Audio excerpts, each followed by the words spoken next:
What is going on, everyone? This is another Spotlight Series interview by yours truly, ACK. Today, we have another really talented artist here for an interview.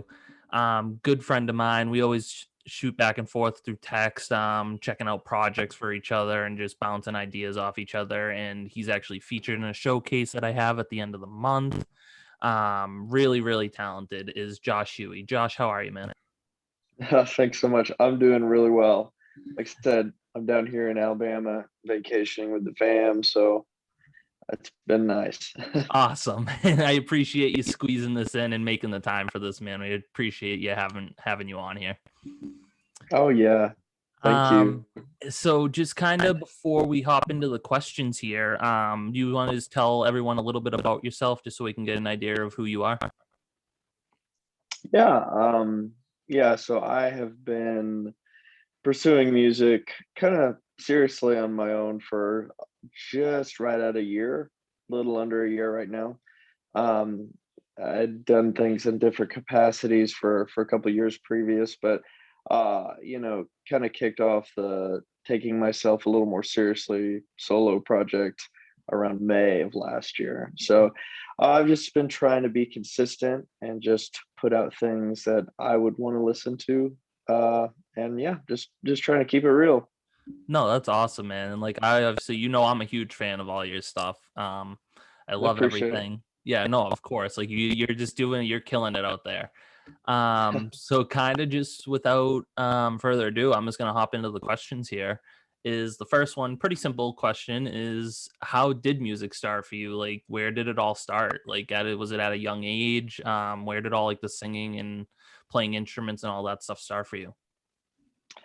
Yeah, so I grew up in northern Arkansas. I ended up going to college at the bluegrass capital of the world.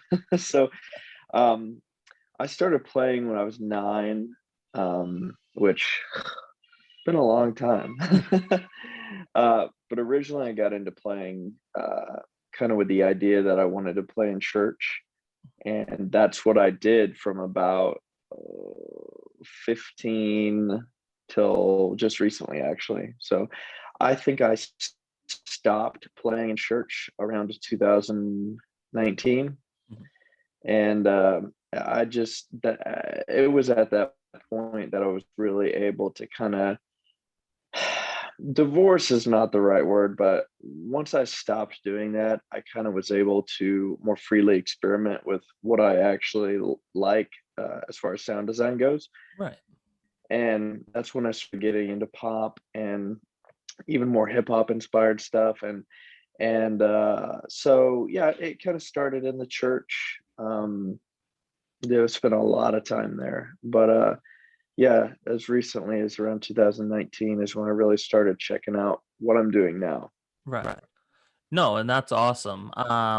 So obviously, like with your stuff in the church and just you kind of venturing out on your own, did you have any like inspirations? Like, did the church like kind of like give you that inspiration to like really start singing, or did like someone certain like in your life give you that inspiration, or was it just something you were like, this is what I want to do? Like, I love doing this. Like, this is me. So, so I was actually like the most self-conscious person ever from about 15 till about 23. Hmm. Like I would not sing in front of people. It's made me so deeply uncomfortable. Uh, you'll have those moments where something horribly embarrassing happens, and then, anytime in the future you're in a similar situation, it just plays in your head like a movie.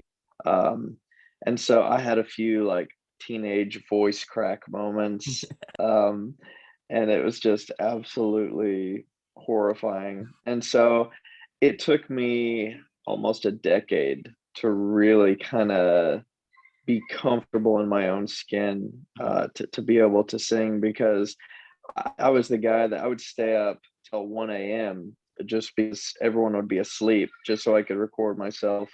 And I'd, go out to abandoned houses and sing, and just trying to get better. And because it was the only place I felt safe experimenting with my voice, because I was so afraid of being judged and criticized. No, right. Like I totally understand that. I've always had self-conscious issues and stuff like that. So like I totally get where you're coming from with that. Um, just know like I love your voice, dude. Like you're killing it out there. Definitely like you're like you're so like I always say versatile. Like that's one of my favorite words to use just because it's such a powerful thing because that really just best describes a lot of the artists that I talk to is just everyone is just so versatile. And Mhm. so obviously you have a lot of songs out there on Spotify, Apple Music, and you're always posting and you have a big fan base as well. What is kind of your what is kind of your creative process like when it comes to like writing a song? Like do you because I know like a lot of artists have like they'll like hear a melody and they'll be like, "Oh, I can work with this." Or some artists will be like, "Oh, if I write this down," and then like then they start working on a melody after they write. Like what's kind of your process on it all? Yeah, honestly, man, it changes for me. I think it's very, very important to understand what your weaknesses are personally. And so one weakness that I was able to identify in my writing and my creative process from pretty early on was that I really struggled with melodies. And so, I thought, okay, I feel pretty good about my lyrical stuff. I feel pretty good about, the musical side of things. But when it came down to writing compelling melodies, like for vocals and harmonies, kind of the most important part about singing, I really felt like I struggled. So that's what I've really kind of determined that I want to get better at. Because for me, I usually have to fit lyrics into music. I can't fit music around lyrics really, which I know some people are the exact opposite. But what I'll do is I'll find some kind of music that really inspires me. Mhm. And then that usually, I mean, it always inspires some kind of flow or lyrics or phrasing or something. Yeah. And usually that initial spark will be what kind of lights it on fire. So if I'm being honest, like with melodies, one thing in the past I've done to combat that weakness is listening to other artists Mhm. and kind of gaining inspiration from that. And I've talked to other people. They're like, when I'm writing music, I won't listen to any other music Yeah. because they don't want it to bleed in. And I'm like, listen, it's all been done before. Like you're probably not gonna write something 100% unique.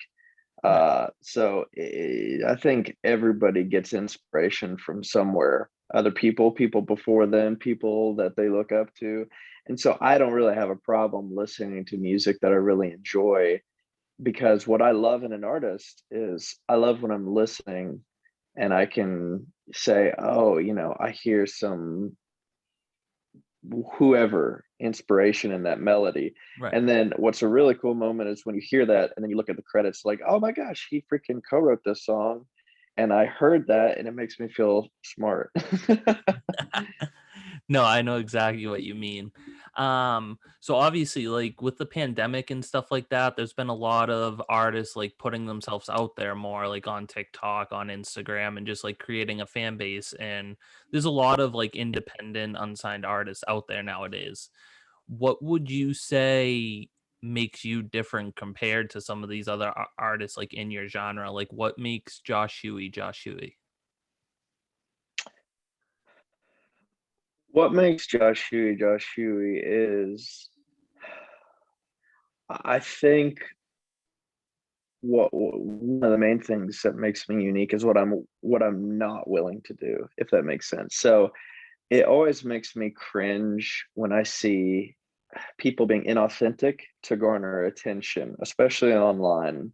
Mhm. It's like those fake reaction videos or the videos where somebody sings and then somebody's like, "Oh my gosh," and it's just like it feels like such a cheap way to get attention to me.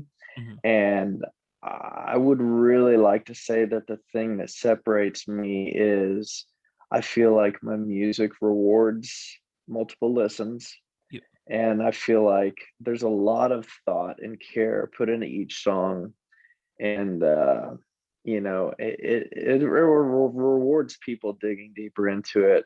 Uh, because I've listened. One of the things that inspired me as an artist is hearing little details on songs that I loved and feeling like I found this little treasure, on the 10th listen or Yeah. whatever, and knowing that they put that very intentionally in there. And I don't know, I just feel like I want to I want to be authentic, and I want to take a lot of care in what I put out, and that's why sometimes I'll go 3 months before I post a song, because if it's not ready and it's not right, I don't want you to hear it.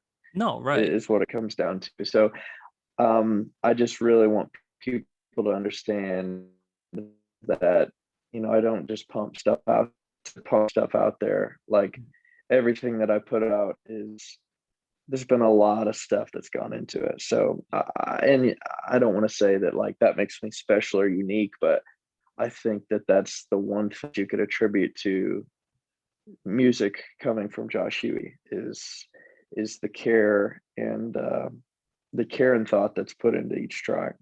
No, for sure. And like obviously we've been friends for a while and we always talk back and forth, and I can definitely see that in your stuff, is just because like you'll send me stuff like that's very raw and like kind of like in the beginning process, and then all of a sudden like weeks or months later you'll send me like something that's like just about finished, and I'm like, wow. Like it's crazy how it all comes together. And like who cares if it honestly, like if it takes weeks or months or even a year to get something done. Like it's just to put in that hard work, time and dedication into it is definitely what I see from you, and I can definitely see that for sure. um so kind of getting into the last Awesome. question here before we get into one of your songs is, what goals do you have as an artist, and like where do you want to go with your music, and what else can we expect from you down the road? Right. Yeah. So um that's kind of an interesting question, because as an independent artist, you're constantly trying to make sure that you're getting the most bang for your buck, uh, so to speak. So you're trying to be very intentional with every dollar that you put into marketing, production. You have to be careful, because most of the people that I know that are doing what I'm doing are not making a living off of it yet. And so, one of my main goals, just for my process, is to continue to build out team. It's been a lot of trial and error on the production side of things, on just the whole process of creating a song. Right now, I've got really great people that I work with that handle my audio engineering. Mhm. But I mean, you go through 5, 10, 15 things that don't pan out to get to the one that you're like, oh, this is my guy. And loyalty is definitely a thing. But Mhm. so moving forward, continuing to build out a team of people, close knit network that I work with, Mhm. that kind of create my sound. Because I'm not one of those guys that, you know, mix, master, produce all my stuff. Like, I do depend on other people Right. to execute my vision. Mhm. And so I guess as far as internal goals, it would be to continue to build out my team. As far as like goals that other people are going to be looking out for, I obviously want to build a community on platforms like Spotify and YouTube, Instagram, things like that.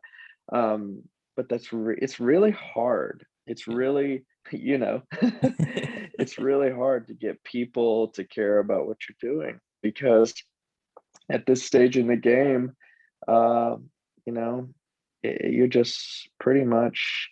I think it's persistence that really separates you from others, Right. and just holding out, continuing to put the work in day and day out. pursuing the things, and eventually you get that cosign, or you get that, feature, or whatever. It's different for everybody. But I think it's important to stay in the game, and No, and to exactly. keep putting out excellence. So that's kind of the goal, is to keep on keeping on, and hope that a good break comes, and just try to be able to see opportunity for what it is when it comes, Mhm. and snag it. No, exactly. No, I feel exactly where you're coming from, and like I respect that. Um, it's just music is a hard industry to be in, just because unless you're heard by the right person, then you're just kind of out here just doing your own thing, trying to make it. And then a lot of people don't understand like some of the costs that actually go into all this production and all of that stuff, and like gigging and stuff like that. Like it all adds up eventually at some point. Um, so like I understand the struggle. Yeah. So Yeah, kind of and just to sorry, I had one more thing to say about no, no, that. no, you're good, Um, good, good. Go for it. it's just to kind of put it into perspective for people that aren't in the industry. It's like, last year, off of streaming revenues, I think I made $250, and I'm lucky if I can get a song mastered and everything that entails for under $1,000. No, And exactly. so it's like you put out 6, 7 songs a year. And I mean, that just to kind of put in perspective from a you know, from a financial perspective, what it looks like for Mhm. artists who are trying to put out good content, who are kind of where I'm at. No, exactly. No, yeah, because there's a lot of people that aren't in the industry or don't know a lot about the behind the scenes stuff, just don't know a lot about that stuff and how much it can be. So it definitely is, it can be a struggle sometimes. So Yeah. kind of without further ado, I want to hop into a song because obviously I love all your stuff that you have out there. Um, so we are gonna listen to a little bit of Hell and Back. Before I play a little bit of that, do you want to give the audience a little bit about kind of like what it's about and how you came about that one? Yeah, the Hell Back was kind of my almost like coming of age song, I think. I wrote it as I was kind of leaving the church music scene and get it. And so I was kind of reminiscing on some of the pain and hurts that I carried over from those experiences into the new spectrum of kind of what I was doing with my music. So it just felt like just kind of a coming of age song for me. Awesome. So without further ado, let's take a look at Hell and Back by Josh Huie.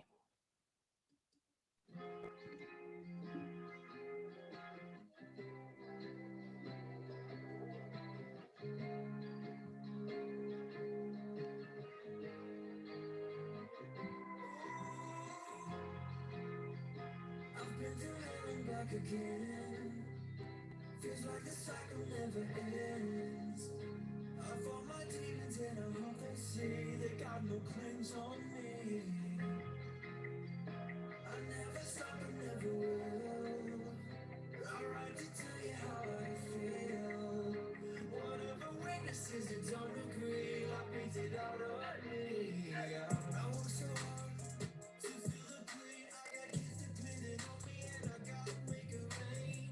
Or am I wrong? Is it too late? Am I too far gone with all my would do ever get it straight? Remember when I hit my low with my sickness, loss and hopelessness, and no way left to go. I've seen too much and come too far to let fear of moving up and life keep me from ever starting. I've been through hell and back again. Feels like the cycle never ends. I fought my demons and I hope they see they got no claims on me. I never stop, I never will. That's awesome, man. Like I said, like I'm a huge fan of all your music. Everything that you put out, I always listen to right away. Um, I appreciate that. No, of course, man. And then obviously I appreciate you obviously, as people will know, after this releases, you're in the showcase that I did. Appreciate you doing that as well, and just always staying in touch and showing me new projects and stuff like that always means a lot to me, and just to see all that stuff is just really cool. Um, I and appreciate it, man. yeah, no, and again, just thank you for taking the time to do this. I know you said you were down in Alabama vacation with the fam, so I appreciate you taking a little while to do this for me. Really means a lot. No, thank you for asking me. I really appreciate you inviting me on. Yeah, no, again, thank you. That concludes another episode of the Spotlight series. This week's featuring artist was Josh Huie, so please go check him out on all streaming platforms. And Josh, just again, thank you, man. Thank you.